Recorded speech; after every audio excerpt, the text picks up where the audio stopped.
오늘 우리 말씀 디모데후서 1장 6절에서부터 14절 말씀, 이제 내게 부탁한 아름다운 것을 지키라라는 제목으로 여러분들과 함께 은혜를 나누고자 원합니다. 여러분, 이 세상에서 마귀가 가장 위협받는 무기가 무엇인 줄 압니까? 바로 복음 전파입니다. 이 음부의 권세가 교회를 이기지 못한다라고 예수님께서 마태복음 16장 16절에서 19절에 말씀하셨습니다. 이제 우리 주님께서 베드로의 신앙 고백, 주는 그리스도시요 살아계신 하나님의 아들이시니라, 그 믿음의 신앙 고백 위에 내 교회를 세우리니, 이 반석 위에 내 교회를 세우리니 음부의 권세가 이기지 못한다라고 예수님께서 말씀하셨는데요. 교회에 맡겨진 사명은 곧 복음 전파를 통한 영혼 구원입니다. 그래서 마귀는 이 세상의 정치, 경제, 사회 모든 영역에서 강력한 진을 쳐서 예수 그리스도의 복음을 위협하고 있습니다. 마귀가 두 가지 방법으로 복음 전파를 방해하는데요. 하나는 유혹이고요. 또 하나는 핍박을 통해서입니다. 오늘 우리가 디모데후서 1장 6절에서 14절 말씀을 살펴보면요. 바울 사도가 이 땅에서의 자신의 사도로서의 사명이 끝나가고 주님 앞에 가야 할 날이 점점 가까이 오고 있음을 직감하면서 자신에게 하나님께서 맡기셨던 아름다운 것을 끝까지 잘 지키도록 이제 자신의 영적 아들인 디모데에게 당부하고 있는 내용입니다. 이 복음을 증거한다는 것은요, 고난을 각오해야 하는 것이죠. 때로는 우리가 순교의 자리까지 나가야 하는 것입니다. 자, 우리가 유대 민족의 역사인 구약 선지자들의 사역을 통해서도 알 수 있고, 또 복음의 본체이신 예수 그리스도의 사역을 통해서도, 또 예수님의 12 제자요 그 사도들의 복음 전파 사역을 통해서도 볼 수 있는 것처럼, 복음 전파는 목숨을 내놓아야 하는 순교의 자리까지 나아가야 된다는 것을 우리가 알 수 있다는 것이죠. 먼저 오늘 바울 사도는 교회 지체들의 은사가 불일들 일어나기를 기도해야 한다라고 오늘 16절에 말씀하고 있는데요.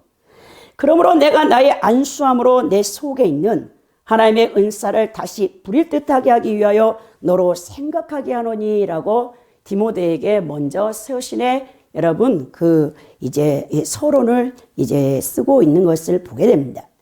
여러분, 이제 디모데가 원래 사실 이방인이었잖아요. 그런데 그가 이제 사도행전에 보면 바울 사도의 복음 전파를 통해, 물론 이제 그는 어머니를 통해서 또 외할머니를 통해서 그쪽 계통으로, 이제 모계 계통으로는 다 예수님을 믿었겠죠. 그 유대인의 어머니 밑에 태어났기 때문에. 그러나 이제 바울 사도의 이제 그 귀한 진리의 복음을 듣고 영적인 이제 아들이요 제자가 되었는데요. 이 바울 사도는 영적인 아들 디모데가 목회자로서 직임을 받을 때 장로들에게 안수를 받고 하나님께 기름 부음과 특별한 은사를 받았던 날들을 다시 묵상하며 지속적으로 복음에 대한 열정을 간직하기를 소망하고 있습니다. 사실 지금 디모데가 목회 사역을 하고 있는 에베소 교회에 거짓 교사들의 유혹과 이 로마의 외부로부터의 기독교 박해로 인해서 굉장히 지금 디모데는 유축된 상태에 있었습니다. 그리고 특별히 자신의 스승인 정말 여러분 기라성 같은 그 사도, 바울 사도, 그 손수건 하나만 갖다 대면 귀신이 쫓겨나가고 각색 병을 고치는 그런 능력의 종이 지금 여러분 2차 이제 로마 감옥에 투옥되어져서 네로 황제에 이제 의해서 이 목이 잘려서 순교를 당하는데요. 그 과정 가운데 감옥에 갇혀 있는 거예요. 그러니까 얼마나 여러분 디모데가 마음이 힘들고 안팎으로, 그리고 자신이 그렇게 존경하고 따랐던 스승까지도 지금 로마 감옥에서 죽음을 앞두고 있는 이 상태에서 디모데가 얼마나 여러분 두려워하겠습니까? 그럴 때 여러분 그 에베소 교회의 지도자로서 사역을 잘 감당하고 이 마지막까지 주님께서 주신 이 복음 전파의 사역을 놓치지 않도록 위로하기 위해서 오늘 바울 사도가 자신의 마지막 서신인 디모데 후서를 써서 자신의 영적 아들에게 여러분 보냈던 것을 보게 됩니다. 하나님께서는요, 모든 성도들에게 각기 맞는 은사를 주는데요. 이 거슬이라는 신학자는 다음과 같은 말을 했어요. 모든 그리스도인 사역자들은 그들 자신들이 맡은 임무가 아무리 작은 것이라 할지라도 하나님께서는 그들에게 그 임무를 수행할 수 있을 만한 특별한 은사를 주시지 않은 채로 그 임무를 맡기시지는 않는다는 사실을 지속적으로 확신해야 된다고 했거든요. 하나님께서는 반드시 우리의 직분에 알맞게 은사를 부어주시는 것을 보게 됩니다. 그리스도의 몸인 교회의 공동체를 세우기 위해서 이 성령의 나타나심이 은사인데요. 교회 안에서는 1달란트 받은 사람, 2달란트 받은 사람, 또 3달란트 받은 사람, 어떤 사람은 5달란트를 받은 사람이 있어요. 그 모든 이 은사는요, 자신을 위하여 쓰는 것이 아니고 교회 공동체를 세우기 위해서 하나님께서 우리 각자에게 다 여러분 주시는데요. 이제 자기 은사가 무엇인가를 먼저 알아야 되는 것이죠. 우리 교회도 지금 계시는 우리 성도님들, 어떤 분은 가르치는 은사, 교사로서의 은사를 받았을 것이고, 어떤 분은 섬김, 봉사로서, 어떤 분은 물질의 헌신자로, 어떤 분은 중보 기도자로, 어떤 분은 주방 봉사나 청소, 또 뭐 차량 운전 같은 그런 여러분 봉사의 또 은사가 있고, 어떤 분은 찬양 인도자로, 어떤 분은 미디어 사역자로, 어떤 분은 선교사로, 또 어떤 분은 여러분 전도의 은사를, 또 어떤 분은 구제, 또 그렇게 해서 또 권면하고 위로하는 그런 은사를 하나님께서 다 각자에게 여러분에 맞게끔 줬을 겁니다. 또 어떤 분은 굉장히 언어를 잘하는데요.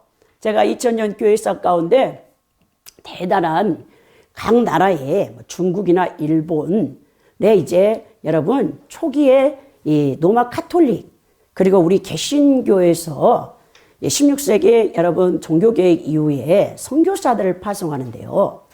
그런 여러분 이방 나라에 갔던 그 선교사님들의 사역을 보면요, 그분들에게는요 특별한 하나님의 은사가 주어진대요. 언어 은사를 주시는 거예요. 그래서 여러분 그 선교사님들이 여러분 중국어나 또 일본어나 여러분 또 다른 언어들을 6개월 만에 1년 아래 여러분 터득하는 거예요. 그래서 이 성경을 다 여러분 그 나라의 말에 맞게끔 번역을 해서 이 복음을 증거할 수 있는 이 털을 닦는 것을 보할 때, 야, 우리 하나님께서는 대단하신 분이시다. 여러분, 우리가 영어를 한번 공부하려고 해도 여러분 10년을 해도 어렵다고 하는데, 정말 하나님께서 기름 부은 이 선교사님들 있잖아요. 초창기에 그 각 나라에 보내는 선교사들은요, 막 5개, 6개 언어는요, 기본적으로 6개월에서 1년 안에 다 터득을 하는 거예요. 그런 분들은 여러분 선교사의 자질로 하나님께서 이 택했다는 것을 볼 수 있는데요. 그렇습니다. 근데 우리가 어떤 은사를 가졌는지, 이 무슨 은사를 받았는지 이게 중요한 게 아니고요. 그 은사를 어떻게 사용하느냐가 그것이 가장 중요하다는 거예요. 여러분들이 5달란트를 받았든, 여러분 2달란트를 받았든, 여러분 그것을 죽도록 여러분 지극히 작은 것부터 충성을 해야 되는데, 어떤 사람은 자기 은사는 싫어하고 남의 은사만, 남의 떡만 커 보여가지고 늘 하나님 앞에 원망불평한다는 거예요. 그래서 그걸 땅에다 묻어놓고 하나님 일을 전혀 안 하면요, 여러분 심판을 받을 수밖에 없다는 것입니다. 그래서 베드로전서 4장 10절에 베드로 사도가요, 각각 은사를 받은 대로 하나님의 각양 은혜를 맡은 선한 청지기같이 서로 봉사하라 했다는 것이죠. 그만큼 여러분들이 우리 주변에 있는, 그리고 우리 교회 직제 안에 저분이 무언가 정말 잘하는구나, 그 부분이 여러분 주 은사로 주어진 거예요. 그러면 그분이 그 은사로 더 하나님 앞에 충성할 수 있도록 여러분들이 기도를 해줘야 된다는 거예요. 그래서 바울 사도가 이 교회 지체들의 은사가 불일 듯 일어나게 서로 기도해줘라라고 하면서 여러분 이게 디모데에게, 너도 목회자로서 기름 부음 받을 때, 장로들에게 여러분 안수 받을 때 그 은사가 불일 듯 다시 한번 일어나서 복음 열정이 꺼지지 않게 하라, 이렇게 당부를 하는 것을 보게 됩니다. 그러면서 여러분 7절에 보면요, 하나님 우리에게 주신 것은 두려워하는 마음이 아니요 오직 능력과 사랑과 절제하는 마음이니 그랬다는 거예요. 바울 사도는요, 이 믿음의 이 아들인 디모데가 목사로서 안수받을 때를 상기시키며 그가 부여받은 하나님의 은사를 다시 부릴 듯하게 하고자 하는 이유를 밝히고 있는데요. 그렇다면 디모데가 안수받을 때 받은 하나님의 은사를 계속하여 불타오르게 해서 자신에게 주어진 사역을 잘 감당해야 하는 이유가 무엇입니까? 바로 하나님께서는 이 직분을 주실 때 그 직분에 맞는 특별한 은사를 부어주시는데요. 오늘 디모데에게 하나님께서는 두려워하는 영이 아닌 능력과 사랑과 근신하는 영을 주었다라고 바울 사도는 얘기하고 있죠. 여기서 두려워하는 마음은요, 이 헬라어로 데일리아스인데요. 이게 의기소침한 마음, 이 비겁한 마음이라는 뜻을 갖고 있어요. 그러니까 디모데가 하나님께 받은 영은 먼저 여러분 1차적으로 능력의 영입니다. 이것은 능력은요, 성령을 통해서 오는 두나미스인데요. 복음을 전하고자 할 때 여러분 상대로부터 오는 비웃음, 비판, 반대의 냉소, 모욕 앞에서도 이렇게 우리는 정말 이렇게 의기소침해지고 두려움을 느껴요. 여러분들이 혹시나 뭐 전철을 타고 간다든지 버스를 타고 간다든지 그리고 이제 또 이 직장에서 내 저 동료에게 복음을 전해야 되겠다. 그런데 여러분 성령 충만하지 않으면요, 이 복음을 전하는 것이 굉장히 여러분 두렵게 느껴지고 주저하게 되는 것입니다. 이 성도가 두려워하는 것은요, 하나님께 대한 믿음이 없거나 주님 말씀을 온전히 믿지 못할 때, 또 아직도 나의 여러분 속사람이 성숙하고 강건한 신앙을 갖지 못할 때 두려움을 갖게 되는 것입니다.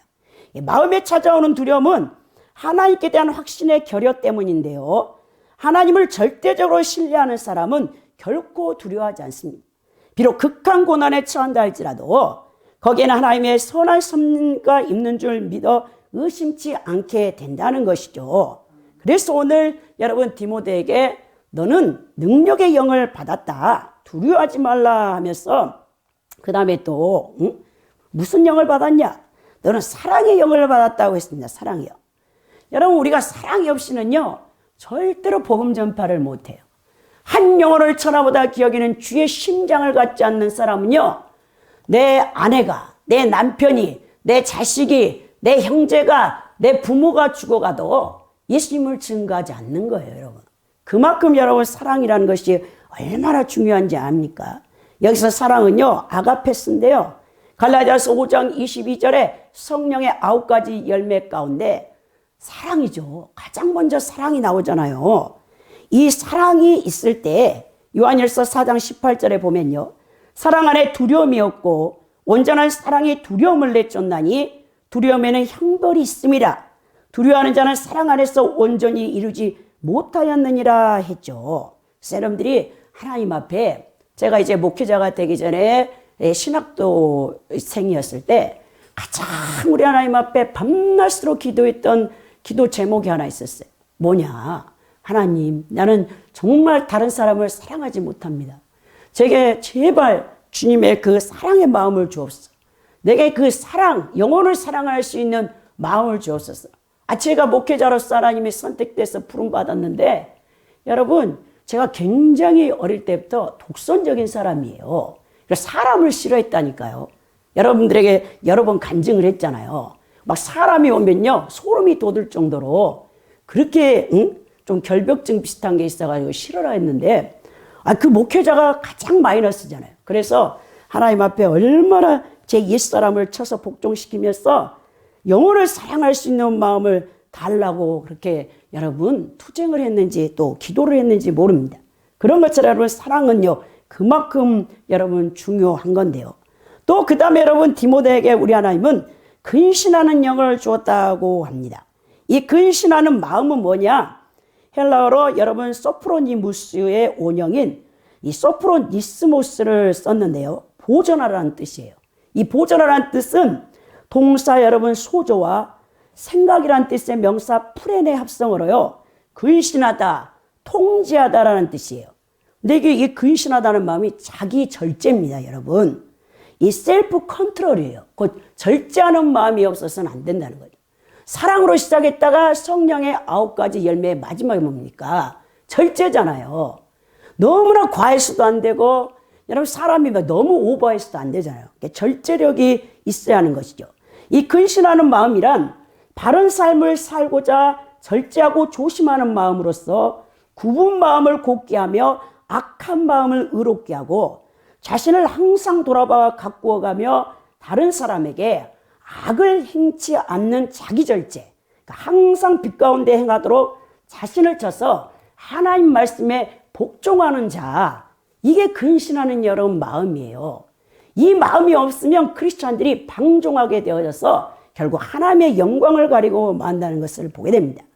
그 다음에 이제 이 바울사도는 디모데에게 복음과 함께 고난을 받으라고 오늘 권면하고 있는데요. 오늘 18절에 보면 그러므로 너는 내가 우리 주를 증언함과 또는 주를 위하여 갇힌 된 나를 부끄러워하지 말고 오직 하나님의 능력을 따라 복음과 함께 고난을 받으라 그랬죠. 디모데가 주의 복음을 맡은 자 목회자로서 이 구체적으로 실천해야 할 바가 무엇인지를 밝히고 있는데요. 먼저는 영적 스승인 바울사도가 주의 증거와 또는 주를 위해 감옥에 갇힌 것에 대해서 부끄러워해서는 안 된다는 것입니다. 지금 복음 때문에 바울사도는 로마 감옥에 갇혀서 사형 집행날을 기다리면서 마지막 영적 아들인 바울에게 서신을 보내고 있잖아요. 바울사도가 복음을 이방인들에게 편만하게 전할 수 있었던 그 당시의 상황이요. 로마 제국이 여러분 전 세계를 여러분 제패하면서 도로를 놨어요. 그 당시에 여러분 도로를 깐다는 것은 여러분 정말 교통을 편리하게 만들어 놨고 또 로마 제국의 안정된 정치와 경제를 통해 복음을 증거하기 최상의 환경이 갖추어졌던 이 초대 기독교 복음 전파 시대에 바울사도가 제3차 선교 여행을 통해서 이방인들에게 활발하게 복음이 전파되어지는 것을 보게 됩니다. 그러나 여러분, 그 로마라는 나라는 그리스 헬라 철학을 정신적인 문화로 갖고 있었기 때문에 그리스 철학과 헬라적 문화에서 예수 그리스도의 복음을 전하다 잡혀 죽는 것은 최고의 미련한 짓거리나 미친 짓으로 여겨졌다는 것입니다. 여러분, 그 당시에 당대 최고의 지성인요, 헬라어에 능통한 이 바울사도가요, 다른 사람들이 생각할 때 얼마나 어리석겠습니까? 예수 그리스도라는 그 나사렛 이단 괴수를 증거하다가 이제 사형 선고를 눈앞에 두고 저렇게 감옥에 갇혀 있다니. 아버지가 헬라인이기 때문에 로마 시민권을 가진 자 아닙니까? 바울이. 어머니가 유대인이기 때문에 또 유대 그 당시 최고의 신학교인 가말리엘 납비 여러분 학교에서 최고 수석으로 졸업한 사람 아닙니까? 이런 놀라운 배경을 가진 바울 사도가 복음 때문에 갇혀 있고 거기다 죽음을 눈앞에 두고 있는 거예요. 이 로마의 네로 황제, 이 그리스도교를 범법단체로 낙인 찍어 핍박을 했는데요. 로마 시내에 불을 내어서 이 그리스도인들의 소행으로 대제적 박해를 감행했던 것을 보게 됩니다. 그리스도인들 중에 복음을 증거하다가 그 당시에 바울뿐만 아니라 많은 사람이 로마 감옥에 투옥이 되어졌는데요. 그 엄청난 박해와 여러분 그 복음을 증거하다가 어리석다는 말을 듣고 많은 사람들이요 이 배교하는 이 그때 당시의 상황이었어요. 그런데 이제 바울은 자신이 여러분 그렇게 어리석다고 사람들이 조롱하고 그런 가운데서 이 예수 그리스도의 십자가 부활의 복음을 전하다가 사형 언도를 받고 있으니 얼마나 많은 사람들이 바울 사도를 조롱했겠습니까? 그리고 그를 부끄러워했다는 거예요. 그런데 오늘 자신의 영적 아들인 디모데에게 내가 복음 때문에 지금 감옥에 갇혀 있는 것을 너는 결코 부끄러워해서는 안 된다라고 말하고 있는 거 아닙니까? 진정한 성도는 복음과 주님 편에서 그리스도를 위해 살기 위해 그리스도를 전하는 굳건한 믿음의 사람들과 하나가 되는 것을 회피해서는 안 된다는 것입니다. 우리는 그리스도를 위해 살고 그분에 대해 거리낌 없이 말하며 그분의 구원의 은혜를 증거함으로써 복음을 전파될 사명이 우리 모든 크리스찬들이 가지고 있는 사명이란 말입니다. 그래서 성도임을 여러분이 당당히 드러낼 필요가 있는데요.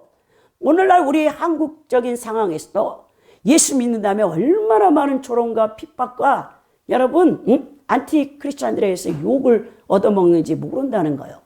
이런 상황에서 여러분들이 나는 예수를 믿습니다. 당신도 예수를 믿어보세요. 이 증거하려고 하면 여러분들이 쭈삣쭈삣하고 겁이 나는 거 아닙니까? 근데 그렇게 해서는 안 된다는 거예요. 이런 나약한 모습을 그리스도인들이 가져서는 안 된다는 것입니다. 여러분, 디모데는 어떠한 상황 속에도 복음과 수감된 바울을 부끄러워해서는 안 되었는데요. 왜냐하면 복음은 만민을 구원하는 능력이기 때문입니다. 여러분, 바울은 도덕적으로 죄를 지어 로마 세상 법정에서 사형을 구형받는 사람이 아니라 하나님의 복음을 전하다가 투옥된 하나님의 종이요 사도였기 때문입니다. 복음을 전하는 자는 여러분 쇠고랑에 매일 수 있어도요, 하나님의 복음은 결코 매이지 않는 것입니다. 그러므로 우리 역시 복음에 관한 어떠한 것도 부끄러워해서는 안 된다는 것이죠. 그래 바울 사도가 로마서 1장 16절에 내가 복음을 부끄러워하지 아니하노니 이 복음은 모든 믿는 자에게 구원을 주시는 하나님의 능력이 됨이라 라고 선포한 것을 우리가 보게 되는 것이죠. 여러분, 하나님의 능력을 쫓아 복음과 함께 고난을 받아야 된다라고 자신의 제자인 디모데 영적 아들에게 당부의 부탁을 말하는데요. 여기서 함께 고난을 받으라고 번역된 여러분 헬라어 단어가요, 신카 코파데손인데요. 이 본래가 고난받다라는 뜻인데요. 이 동사 카코파데오와 함께라는 뜻을 지닌 이 접두어 시인이 합성된 단어예요. 이 카코파데오는 본래 학대를 서로 분담하다라는 의미를 갖고 있어요.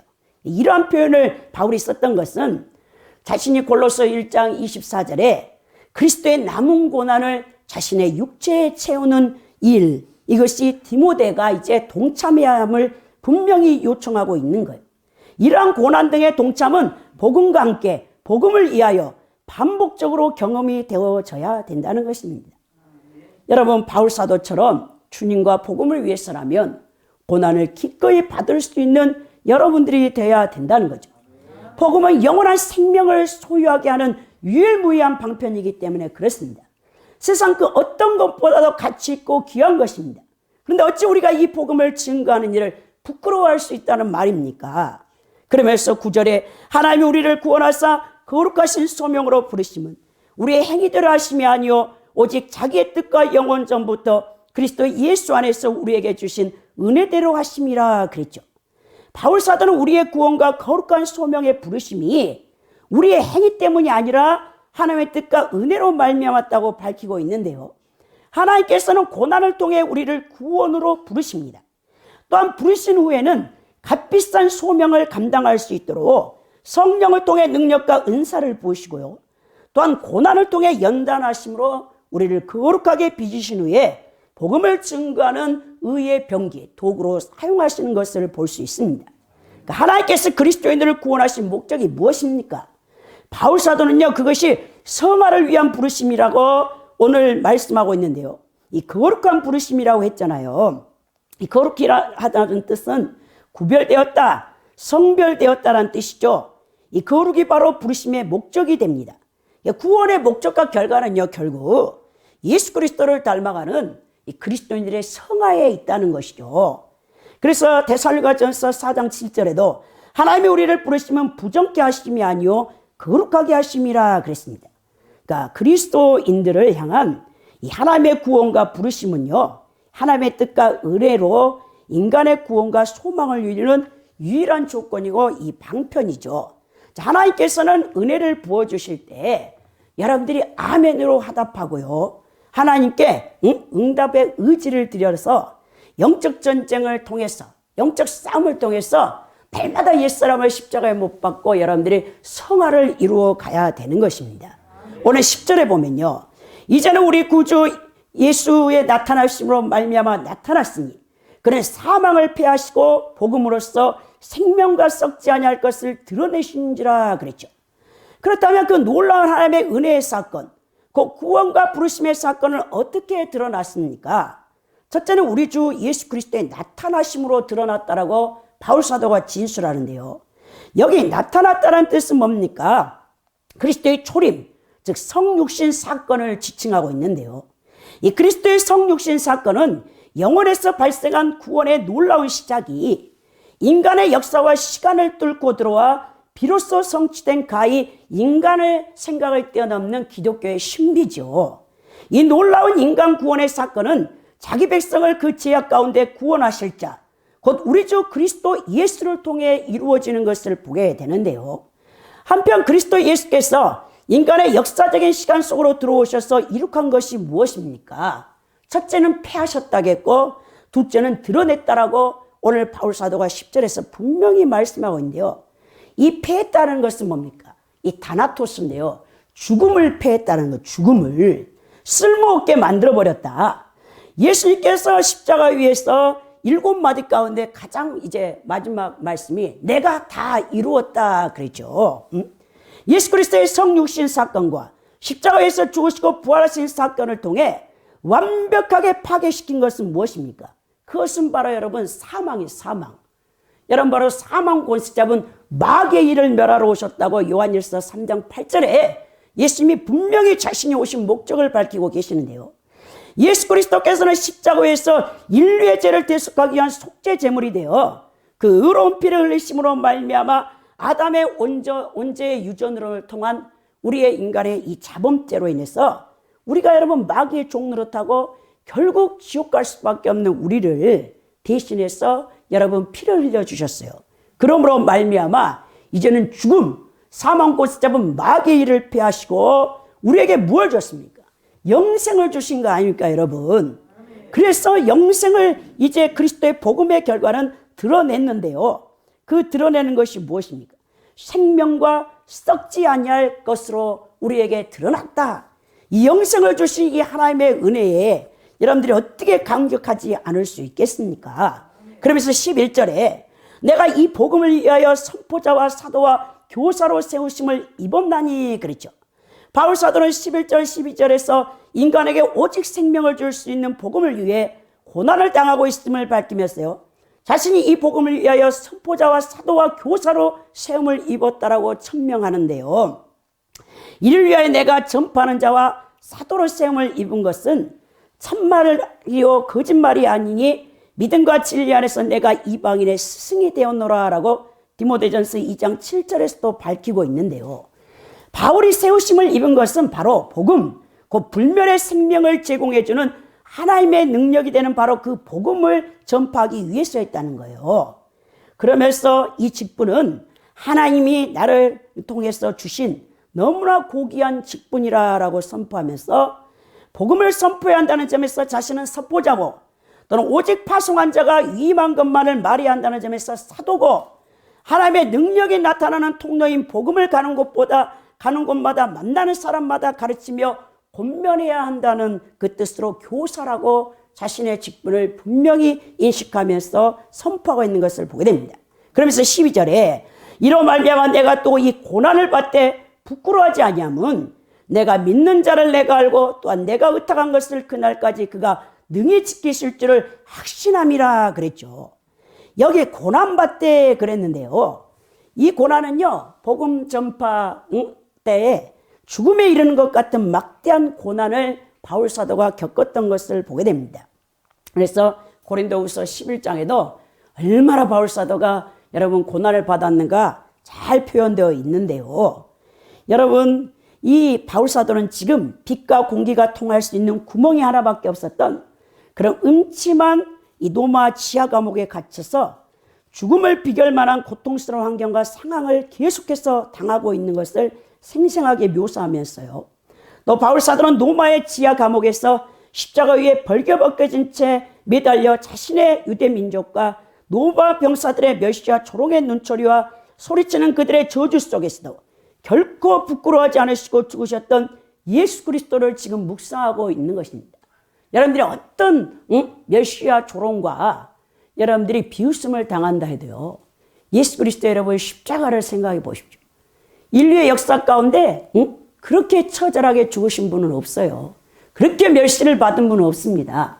예수님은 우리가 똑같은 인성을 가지신 분으로서 여러분들이 고난받고 여러분들이 다른 사람에게 멸시받고 조롱받을 때 십자가를 바라보면 우리 주님이 여러분들 마음 가운데 용서하는 마음을 주셔서 눈 녹듯 여러분 그 사랑의 마음으로 채워줄 것을 믿습니다. 오늘 바울은요 그걸 생각하고 있는 거예요. 내가 지금 복음 때문에 이 감옥에 갇혀서 죽을 날만 바라보고 있지만 여기서 끝이 아니다. 예수님은 나보다 더한 십자가에서 부끄러움을 견디신 분 아닌가. 그러면서 바울 사도는 자신에게 복음을 의뢰하고 의탁한 분이 누구신가를 분명히 알고 있었기 때문에 흔들림이 없다는 거예요. 바울 사도는 자신에게 의탁한 것을 예수 그리스도께서 재림하실 그날까지 하나님께서 능히 지키실 줄 확신한다고 했는데요. 바울 사도는 복음을 전하는 사도직을 감당하느라 많은 고난을 당하고 있지만 결코 부끄러워하지 않습니다.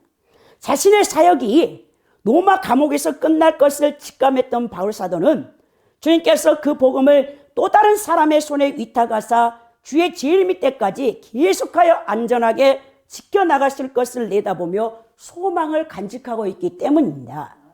2000년 전 바울 사도를 통해 맡겨졌던 복음 전파는요, 이제 예수 그리스도의 재림을 눈앞에 두고 있는 이 마지막 시대를 살고 있는 우리에게 맡겨져 있다는 것을 여러분 분명히 알고 있어야 된다는 거예요.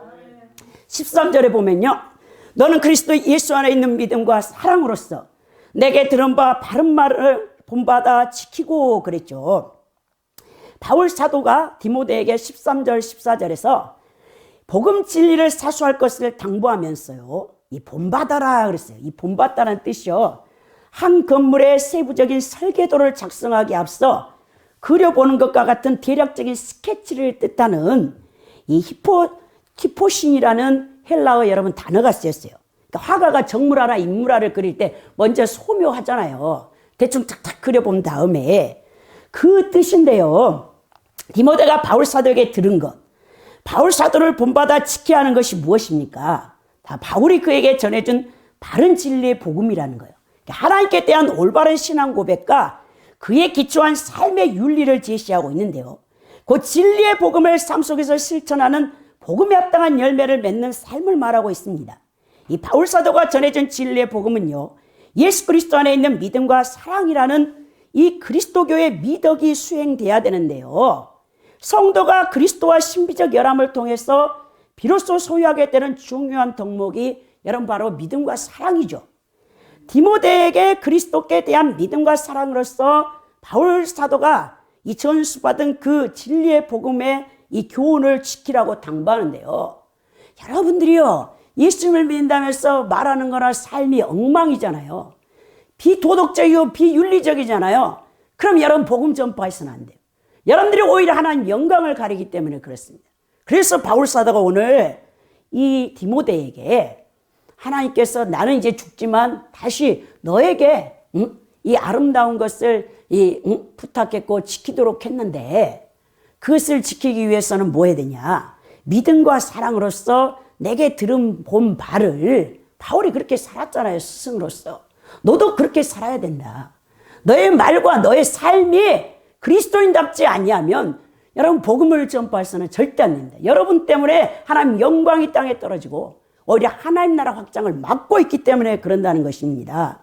그래서 여러분들이 먼저 성화되어지지 않냐면요, 여러분 복음 전파가 어려운 거예요. 여러분들 너무나 잘 알고 있는 가족들, 그리고 여러분들 너무나 잘 알고 있는 직장 동료들 앞에서 여러분들이 크리스찬답게 살지 않으면요, 누가 여러분들이 전하는 복음을 받아들이겠습니까? 그러면서 바울 사도가 내게 부탁한 아름다운 것을 지키라, 이 복음 전파가 계속되어져야 된다라고 당부하면서요, 14절에 보니까 우리 안에 거하시는 성령으로 말미암아 내게 부탁한 아름다운 것을 지키라 그랬어요. 본절에서 성도 안에 거하시는 성령의 도움으로써 복음을 지키라고 당부하고 있는데요, 여기서 여러분 거주하시는 그 뜻이요, 본래 거주하다 살다라는 뜻이에요. 여러분 안에 예수 그리스도를 믿을 때 성령이 내주하셨잖아요. 그리고 성령님이 지금 살고 있는 겁니다. 그 성령께서 계속적으로 여러분 바울과 디모데를 포함한 모든 그리스도인들 가운데 살아 계시면서 내주하고 있다는 사실을 생생하게 오늘 바울 사도가 14절에서 보여주고 있는 거예요. 거룩하신 하나님, 제3위의 하나님, 이 성령을 통해서 성부, 성자 또 그분들까지도 다 여러분 영혼 안에 자소에 들어와 계시는데 어떻게 여러분들이 함부로 살 수 있겠습니까? 내게 부탁한 아름다운 것을 지키라 했죠.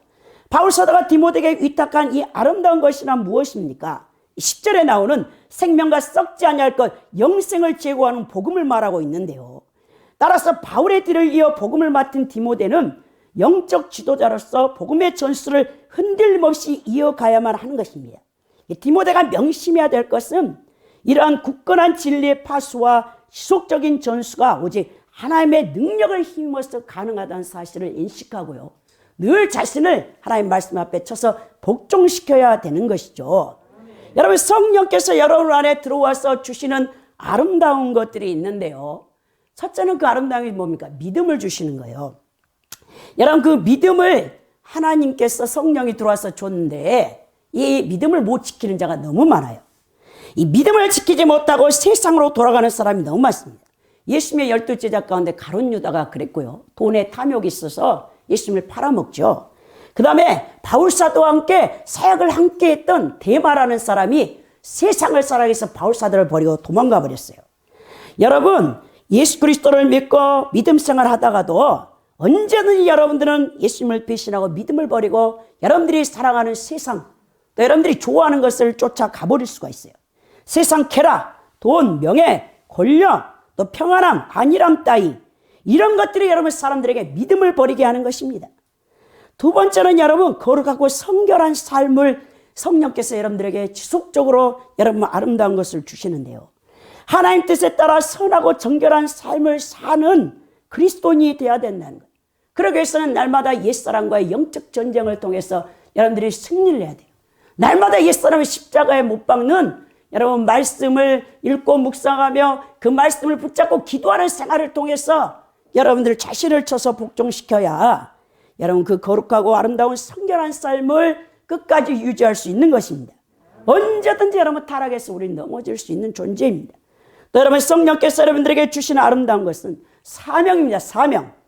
우리 모든 성도들, 이 그리스도를 믿고 예수 구주를 영접한 분들은 각자에게 사명을 주셨어요. 그러나 그 주어진 사명이 때로는 굉장히 힘들고 어렵습니다. 그리고 영적인 부담감도 많이 와요. 그러나 그것을 여러분 버려서는 절대 안 됩니다.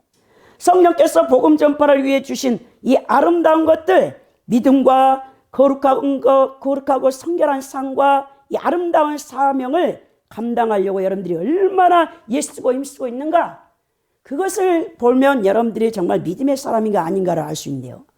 아름다운 것을 끝까지 지키는 자는 하나님이 귀하고 또 영광된 상급이 여러분들에게 주어진다는 거예요. 저는 여러분들에게 한 분의 귀한 목사님을 간증을 이제 소개하고 오늘 말씀을 마칠까 하는데요. 저는 이제 탈북자 김권동 목사님의 간증을 듣고요.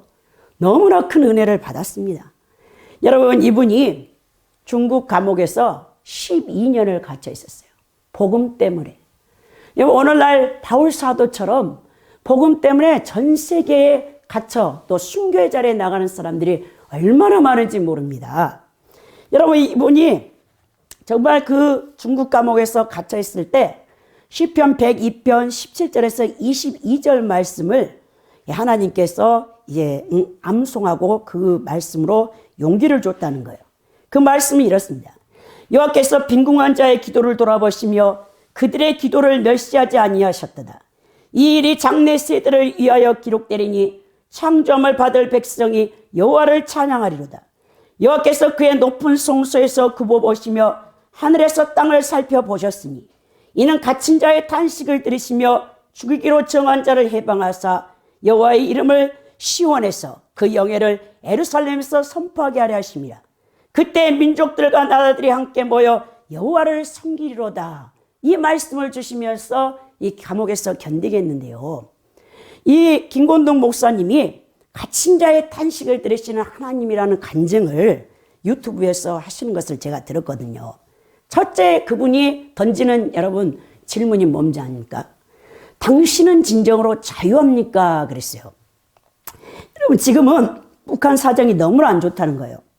원래 북한도 추석 명절이 있어서 이 추석 명절 때는 브로커들을 통해서 자신들의 가족, 일가 친척들에게 돈도 보내고 이 서신도 주고받고 전화통화도 할 수 있는데요.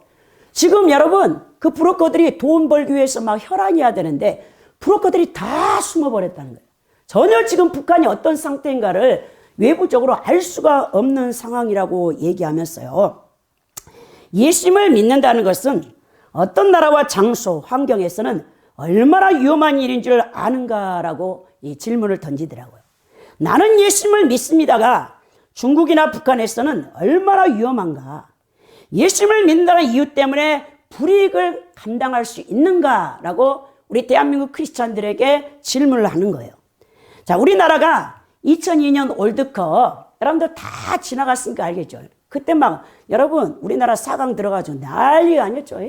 그때 이분이 중국 감옥에 갇혀 있었어요. 김권도 목사님이 이 중국 감옥에서 있었는데 그때 감옥 간수들이 월드컵 경기를 보고 막 소리를 지르면서 난리가 아닌 거예요. 근데 그것을 지켜보고 있던 이 김권동 목사님이 마음속으로 세상에 축구공 하나로 세상 사람들이 저렇게 열광하는데 복음 때문에 열광하는 사람은 없구나. 그 자신을 생각할 때 너무나 비참하잖아요. 사형 선고를 받고 이제 죽어야 되는데 김권도 목사님께서 자신을 사랑했던 그 탈북자 함께 성경 통독반에서 여러분 그 복음을 위해서 다 잡혀가서 북송돼서 사형을 당해서 순교를 당했는데 그때마다 하나님은 언제입니까? 라고 침묵하시는 하나님께 계속 물어보며 눈물의 탄식을 올렸다는 거예요. 김일성 수령, 물질, 나밖에 없는 북한에서 이 북한의 복음화를 위하여 피를 흘린 사람들의 의로운 피값으로만 다시 북한교회가 재건될 수 있다는 것입니다. 북한 사람들은 권력 앞에서 그리고 이해관계 앞에서 어떻게 처신해야 할지를 너무나 잘 안다는 거예요.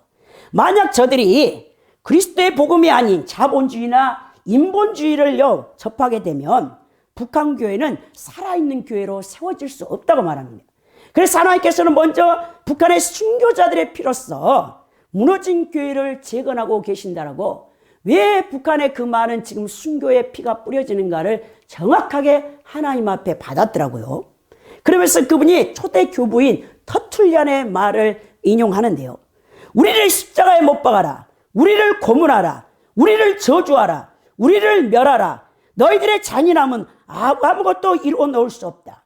우리가 베어버림을 당하면 당할수록 교회는 세워져 가는 것이다 라고 초대교부 터툴리안이 300년 동안 로마의 열 황제를 통해서 박해를 받을 때 이렇게 외쳤다는 거죠.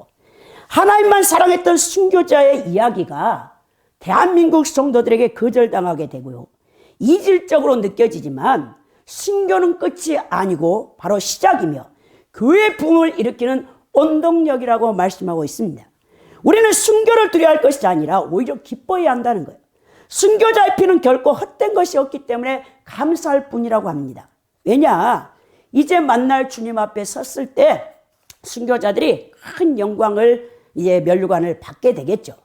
이 김권도 목사님과 사모님께서도 사실은 여러분 중국 감옥에 여러분 갇히기 전에 북한으로 먼저 여러분 북송되었어요.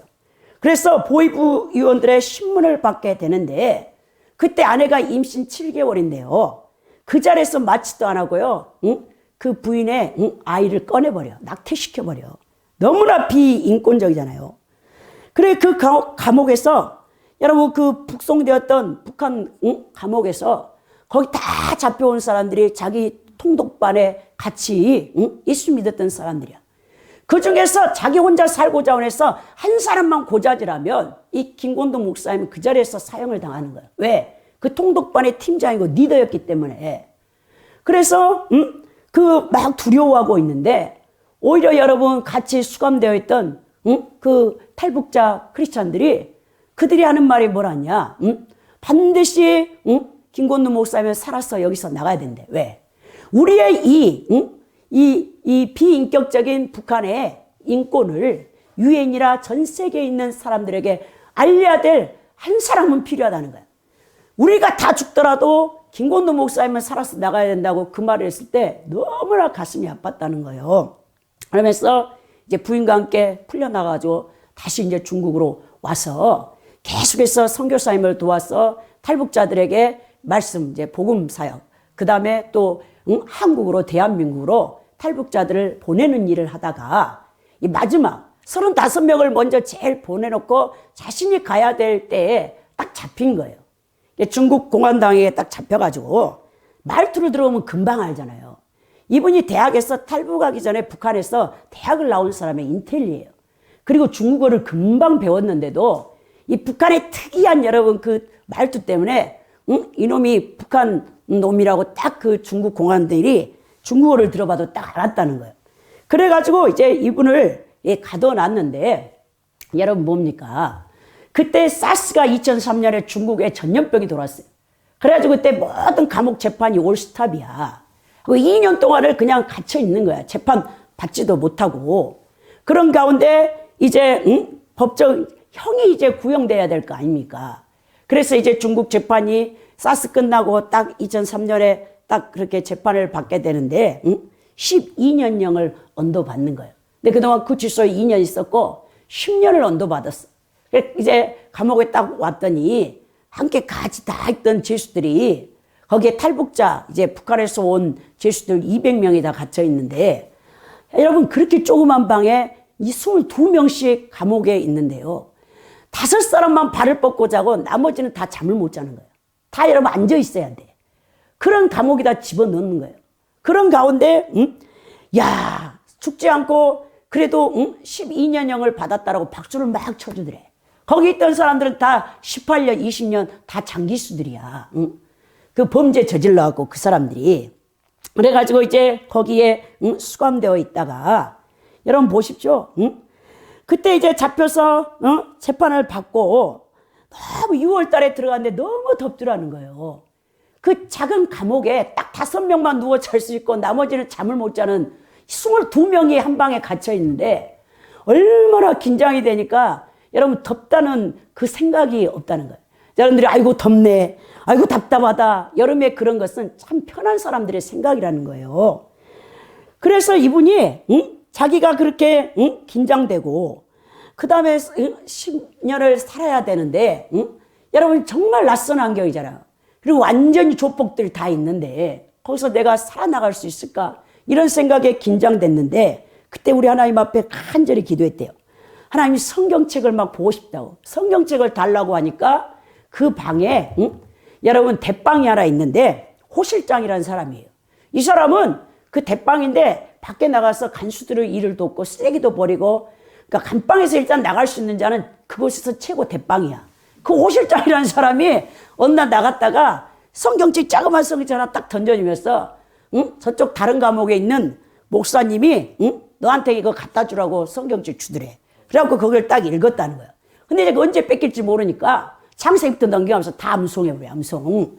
그런 가운데 하나님 큰 성경이 필요합니다. 작은 성경으로 보니까 너무 눈도 아프고 그러더라는 거예요. 그러니까 또 어느 날 갑자기 호실장이 밖에 나갔다 오더니 이따가나 큰 성경을 가져와서 확 던져리면서 내가 아는 동생이 형, 이 책 너무 좋아, 읽어봐. 근데 나는 관심이 없으니까 네가 읽으라고 던져줬다는 거예요. 그래서 그 책을 보고 거기서 이제 견뎠는데요. 근데 이제 정말 암에 걸린 사람이 99.9% 의사가 죽는다는데 단 0.1%의 소망을 갖는 사람 같이 자기가 여기서 이제 살 수 있는가. 10년 딱 끝나면 다시 북동돼서 이 북한에 넘어가고 사형을 당해야 되는 거예요. 여러분 우리가 감옥에 있을 때도 내가 뭐 장기수든지 또 여러분 뭐 몇 년 형을 받았다 해도 풀려난다는 소망이 있으면 얼마나 소망이 있습니까? 근데 기껏해서 10년 여러분 중국 감옥에서 갇혀서 나와봤자 또 북송돼 갖고 죽는다고 생각해보세요. 그럼 얼마나 억울합니까? 처음에는 아예요. 그때는 마음을 딱 먹었대요. 주님, 지금 순교하겠습니다. 중국 재판 계속 사스 때문에 미뤄질 때 2년 동안 구치소에 있을 때 그러지 말고 저를 지금 죽여주세요. 그렇게 했는데 여러분 10년이 또 형이 있고 그 다음에 또 죽어야 된다는 생각에 정말 문득문득 그런 고통이 막 오더라는 거예요. 야, 그러면서 자살하고 싶다. 그런 생각을 했다는 거예요. 그래서 하나님 앞에 계속해서 두 가지를 물었는데, 하나님 왜 자살이 죄입니까? 그거를 물었다는 거예요. 그랬더니 하나님께서 이 생각을 깨닫게 하기를, 자살은 자기가 자기 인생의 주인 노릇을 하는 거죠. 자기 생명을 갖다 자기가 끊기 때문에 많은 사람들이 우울증 걸려가지고 뭐 자살해서 병이 되는데요, 병이 될 수 없다라고 하나님 분명히 가르쳐줬다는 거예요. 그러면 기어이 살아야 되는데, 그 다음에 또 하나는 문득문득 무슨 생각이 들었냐면, 하나님 나는 정말 자유한 자입니까? 내가 예수 그리스도를 믿는다 하는데 여기 지금 감옥에 갇혀서 이 어려운 환경 가운데 있는데 나는 끊임없이 좌절하고 또 쓰러집니다. 이런 생각을 하면서 정말 그리스도 안에서는 자유함이 있다는데 왜 자유함이 없을까요? 이런 생각을 했다는 거예요. 그런데 이제 중국 감옥의 간수들도 너는 다른 죄수들하고는 다르다. 유대인을 도와서 자기 민족을 건져낸 사람처럼 너는 네 민족을 또 이렇게 복음을 전하다가 이렇게 감옥에 갇혔기 때문에 중국 간수들이 너무나 잘해주면서 너 북송되면 사형당하니까 여기 있을 때 잘 먹으라고 막 맛있는 것을 줬다는 거예요. 근데 그걸 먹지 아니하고 여러분 그 감옥에서 다른 사람들에게 그 밥을 다 나눠주고 선한 일을 한 거잖아요. 그런데 그 중국은요 해마다요 여러분 사형이 최소한 20명을 사형시킨다는 거예요. 우리나라 사형제도 폐지됐잖아요. 거기 사형제도가 그대로 남아있는데 예전에는 그냥 총으로 그 자리에 쏴 죽였는데 지금은 주사로 안락사 시킨다는 거예요. 그래가지고 여러분 이제 사형이 딱 받게 되면 그 감옥에 사형수가 오면 일단 침대가 하나 여러분 큰 놈이 들어온다는 거예요. 사형수 침대예요. 거기다 눕혀갖고 손발을 다 묶거나 이틀이면은 끌고 나가서 이제 주사로 죽이는데 먼저 피를 빼간다는 거예요. 이 사람이 혈액형이 무엇인가? 그 사람에 맞는 독약을 이제 주입하기 위해서 만들어서 주입하기 위해서. 근데 이제 그 방에도 사형수 침대가 들어와가지고 눕혀놨는데 대부분 아무리 늦어도 이틀이면 끌고 가서 죽이는데 이 사람을 끌고 가지 않으니까 이 김건도 목사님이 계속 망설이면서 이 마지막 세상을 떠나는 이 사람에게 복음을 전해야 되겠다. 계속했어요. 이틀 동안 미루고 있다가 안 되겠다 하고 용기를 내가지고 성경책을 꺼내가지고 CCTV가 지금 중국 간수들이 다 지켜보고 있어요. 그 여러분 24시간 감옥에 불이 꺼지지 않는데 딱 꺼내가지고 자기가 복음을 전했다는 거예요. 아 그랬더니 이 사형수가 하는 말이 나는 괜찮은데 너 큰일 난다면서 빨리 성경책 집어넣으라고 쟤네들이 다 지켜보고 있지 않냐. 그러니까 난 괜찮다고. 그 말과 동시에 중국 간수가 딱 오더라는 거예요. 그 감방 앞으로. 그래서 하는 말이 여기 무슨 성경책 없냐? 딱 그러면서 마지막 가는데 그 좋은 이야기라도 하나 읽어줘라 그러더라는 거예요.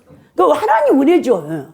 그래가지고는 허락을 받고 복음을 전하니까 그 사람이 마지막 순간에 예수님을 영접하고 그 다음에 이제 새 옷을 딱 입힌다는 거예요. 부모들이 사형당하면 이제 새 옷을 넣어주는데 그걸 딱 입혀갖고 끌고 가서 화장터에서 안락사 시켜갖고 그 자리에서 이제 죽였다는 거예요. 그러면서 우리 하나님이 여러분 김건도 목사님을 그 중국 감옥에서 뭐하러 거기다 집어넣습니까? 복음 전하라고 여러분. 그 죄수들이 마지막 가는 길에 그래서 이렇게 복음을 전했다는 거예요. 그러면서 이분이 이제 감옥에 있을 때 너무 이제 힘들어. 또 힘든 날이 많이 오잖아요. 그리고 다른 죄수들은 편한 데 일을 시키는데 새벽 5시부터 이 김건도 목사님은 9시까지 작업하는 매심도 없는 곳에다 갖다 집어넣었어요. 그래서 하나님 난 좀 감옥에서는 편하게 좀 있고 싶었는데 북한에서 탈북하자마자 계속 중국 공안당한테 잡힐까봐 북한의 보위부에게 잡힐까봐 겁이 났는데 감옥에서라도 나를 좀 편하게 해주시지. 그 여러분 5명의 조를 짜가지고 여러분 감시반이 있다는 거예요. 그래가지고 나쁜 짓 하는 얘를 고발하면은 여러분 1점 점수를 감형시켜준다는 거예요. 근데 이 김건도 목사님의 2-3 붙여놓으니까 화장실 가는 데도 따라오고 어디 가는 데 따라오니까 너무 괴롭잖아요. 감옥에서라도 좀 편하게 있고 싶은데 그럴 때마다 자기가 고통을 많이 당하면서 이 자살에 대해서 물어봤고 그런데 어느 날 그 감옥에 스님이 들어왔어요. 스님. 근데 이 스님이 보통 영역 있는 스님이 아니야. 다 아는 거예요. 그래가지고 그 감방에 있는 막 사람들이 돈을 꺼내가지고 자기가 죽을까 살까 자기 운명을 이제 물어보는데 관상을 보고 손꼽을 보고 다 맞힌다는 거예요. 그 사람이 말하면 진짜 다 그렇게 이루어지니까. 그러면서 같이 그 감방에서 형 동생을 지내고 있던 그 동생이 하는 말이 형도 한번 물어봐. 그랬다는 거예요. 그러니까 거기서 마음이 하나님은 아무리 부르짖어도 침묵하고 계시고 아무 말도 없는데 스님은 다 한다니까 나도 한번 돈 복채 주고 물어볼까? 이런 마음이 확 유혹이 들어오더라는 거예요. 그런데 자기가 아니야 이렇게 하면 안 돼. 그러면서 이분이 뭐랍니까? 내가 오직 이 감옥에서 살아서 나가는 것이 목적이었다면 예수님을 버렸다는 거예요.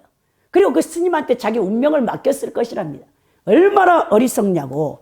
그러나 이분이 뭐랍니까? 하나님은 침묵하시고 스님을 알고 계신다니까, 응? 김건우 목사님께서 엄청 갈등했는데 이분이 결단하기를 하나님께서 침묵하실지라도 나는 하나님 한 분을 신뢰하며 믿겠습니다. 하나님 말을 따르겠습니다. 라고 결단하고 거기서 딱 유혹을 물리쳤다는 거예요. 우리의 삶의 자리에서 작은 선택이 있고 세상의 길을 가느냐 하나님을 택하느냐에 운명이 갈라진다고 이분이 얘기하고 있습니다. 그러면서 여러분 이분이요, 어느 날 어떤 중국 경찰이 쪽지 하나를 던져주면서 너에게 편지가 왔다 하는 거예요. 근데 알고 봤더니 전혀 모르는 분이야. 이 김건우 목사님이 그 감옥에 수감됐다는 것을 들은 어떤 신실한 장로님이 이분에게 매같이 뭡니까? 편지, 거기에 몇 자 적자를 성경 말씀을 적어서 주는데요.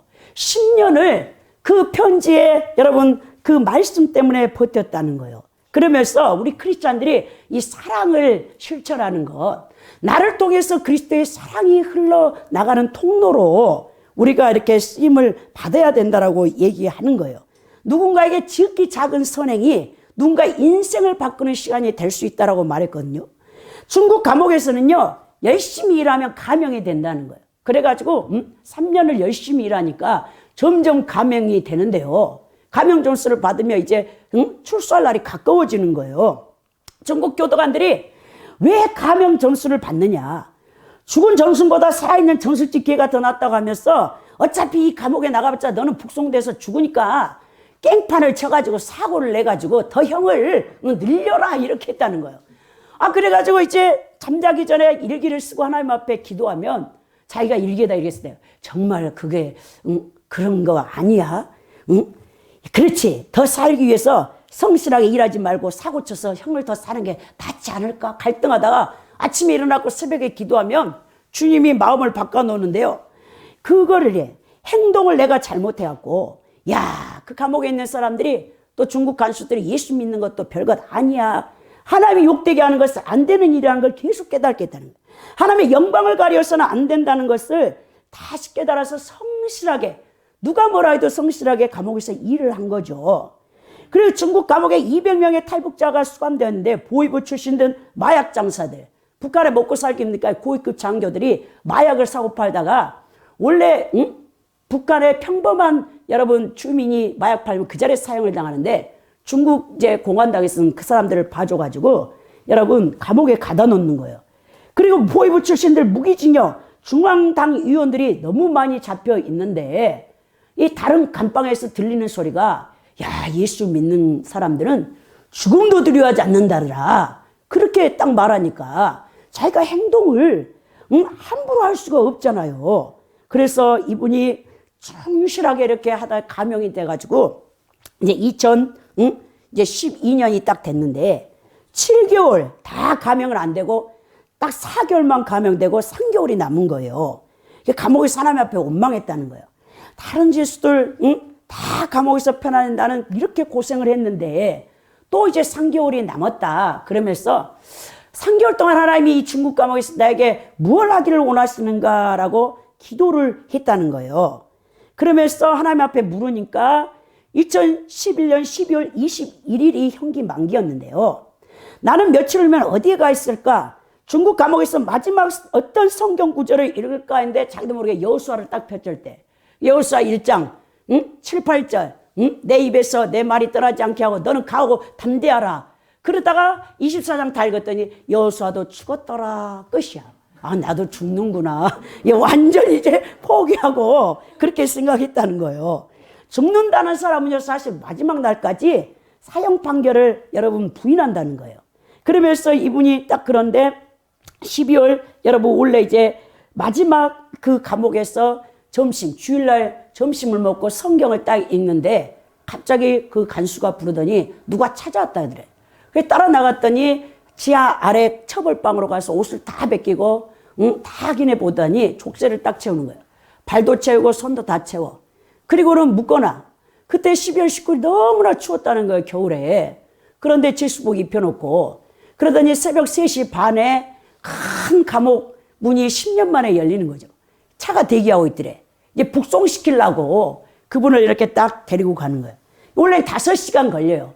변방 이제 그 장소까지 북한으로 이제 넘기는 그 곳까지 변방 감옥까지 데리고 가는데 그날 너무 눈도 많이 오고 막 계속 중국 교도관이 여러분 그 차 유리문을 성에가 껴서 닦고 하니까 8시간이 걸린 거예요. 5시간만에 갈 수 있는 길을.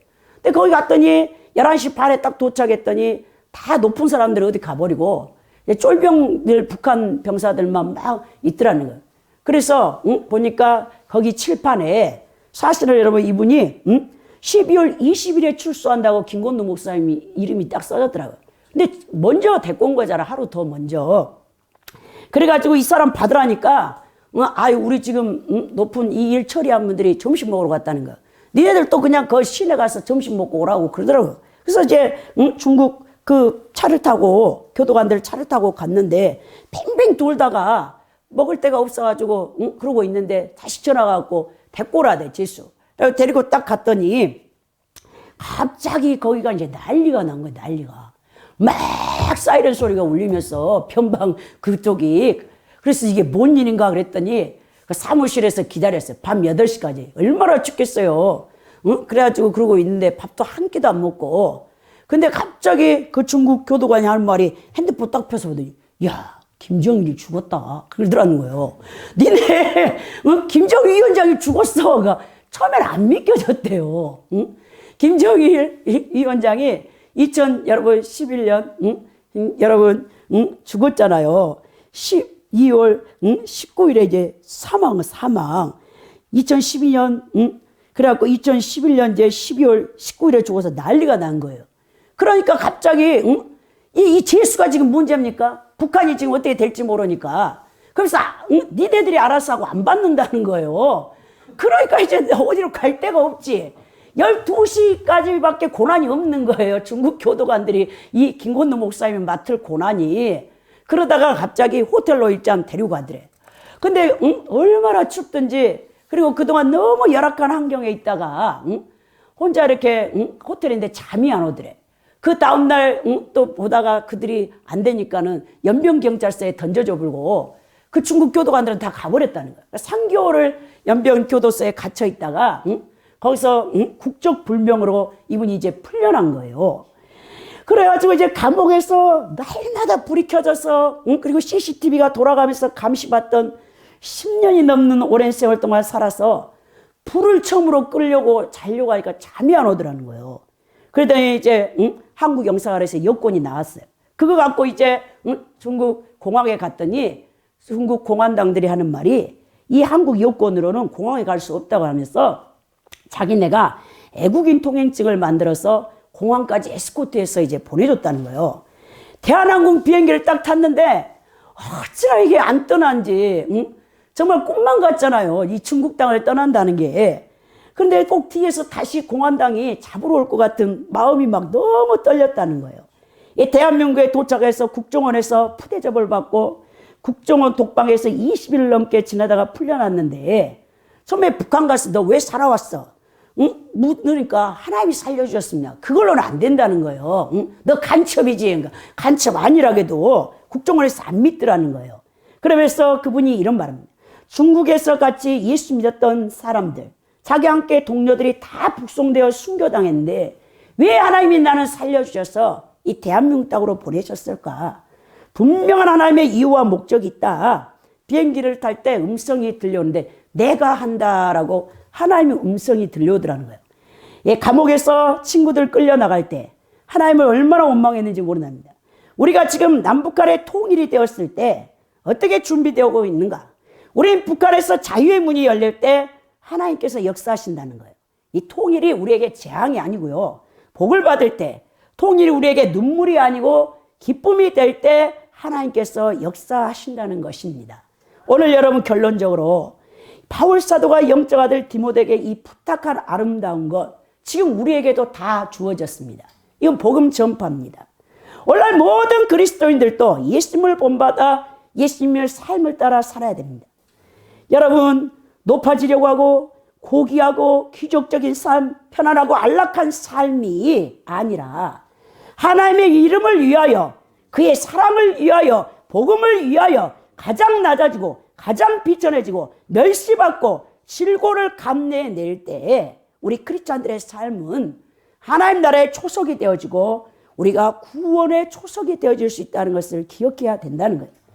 그래야 하나님 나라 확장에 쓰임받는 거룩한 하나님의 복음 전파 사명을 감당해낼 수 있다는 것입니다. 오늘 우리 대한민국 성도들이 여러분 예수님과 같이 복음에 또 바울과 같이 또 이 김권동 목사님처럼 복음을 위해 고난을 받지 않으려고 하기 때문에 우리 기독교가 무너지고 있는 거예요. 그래서 세상 정부가 기독교를 여러분 삼켜버리려고 하는 것입니다. 그래서 디모데후서 1장 8절에 바울이 뭐랍니까?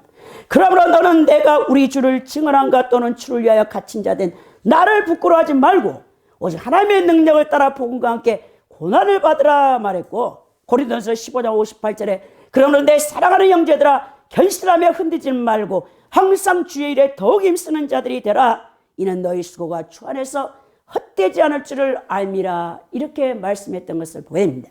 우리 열방선교에 속해 있는 주의 종들 성도님들 모두가 우리에게 우리 주님께서 복음 전파라는 이 아름다운 것을 우리에게 주셨으니까 이것을 끝까지 지키고 또 여러분들이 하나님 나라 확장을 위해 쓰임받고 많은 영혼들을 주께로 인도할 수 있는 복된 분들이 되기를 예수 그리스도 이름으로 축원드립니다.